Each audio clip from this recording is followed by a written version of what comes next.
Bismillahirrahmanirrahim. Assalamu alaikum. Welcome to Gohar Publishers. Our slogan is redefining the geography of education through digital resources for conceptual learning. My name is Asib Yamin Khan and today we are going to discuss Gohar Mathematics Grade 7 and the unit is 4. The title of unit 4 is Rate and Ratio. इस unit में सबसे पहले हम इसके एसएलओस देखेंगे। किसके एसएलओस क्या हैं? सबसे पहले हम देखेंगे कि इसमें स्टूडेंट क्या नॉलेज गेन करेगा। इसमें एक सबसे पहले वो आइडेंटिफाई कर पाएगा और कन्वर्ट कर पाएगा between various types of fraction. Various type of fractions को कन्वर्ट भी कर पाएगा एक से दूसरे में और उनको आइडेंटिफाई भी कर पाएगा। Calculate rate and average rate of quantities के कैलकुलेट कर पाएगा रेट को और एवरेज रेट को ऑफ क्वांटिटीज़ के। Calculate increase and decrease in a ratio based on change in quantities and vice versa. वो कहता है कैलकुलेट कर पाएगा इंक्रीज जो रेशो हो रही है या डिक्रीज हो रही है और किसी भी क्वांटिटी की, ठीक है। इस तरीके से हम इसकी ये कैलकुलेट कर लेंगे कि देखेंगे क्या चीज़ अगर एक चीज़ इंक्रीज हो रही है तो दूसरी से साथ साथ डिक्रीज हो रही है या इसमें देखेंगे। Explain and calculate direct and inverse proportion.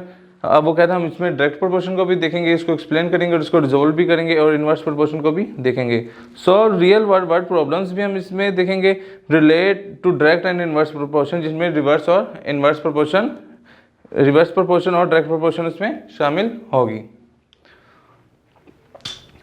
जी। तो इसमें सबसे पहले यूनिट में हम सबसे पहले क्या देखेंगे, इस यूनिट में सबसे पहले हम देखेंगे कि टाइप्स ऑफ फ्रैक्शंस क्या होती हैं कि और जिसमें हमारा क्या आएगा, प्रॉपर फ्रैक्शन आएगा, इम्प्रॉपर फ्रैक्शन आएगा, converting proper fraction to mix numbers आएगा। उसके बाद हम देखेंगे कि कैसे कन्वर्ट करते हैं मिक्स फ्रैक्शन को इम्प्रॉपर फ्रैक्शन में।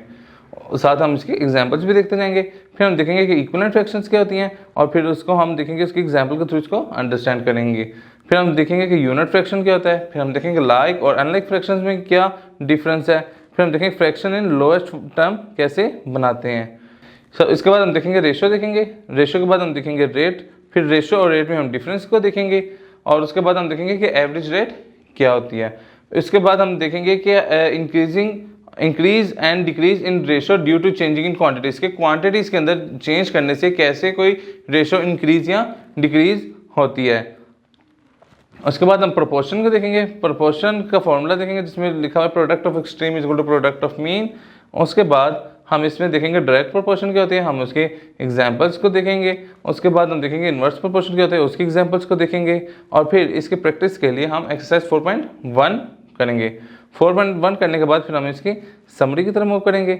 समरी करने के बाद हम इसकी एक्सरसाइज रिव्यू एक्सरसाइज देखेंगे और यहाँ पे हमारा यूनिट मुकम्मल हो जाएगा जी सर। तो आज का लेक्चर हमारा यहाँ पे मुकम्मल होता है। इंशाअल्लाह नेक्स्ट लेक्चर में मुलाकात होगी। गोहर पब्लिशर ज्वाइन करने का शुक्रिया। अल्लाह हाफिज़।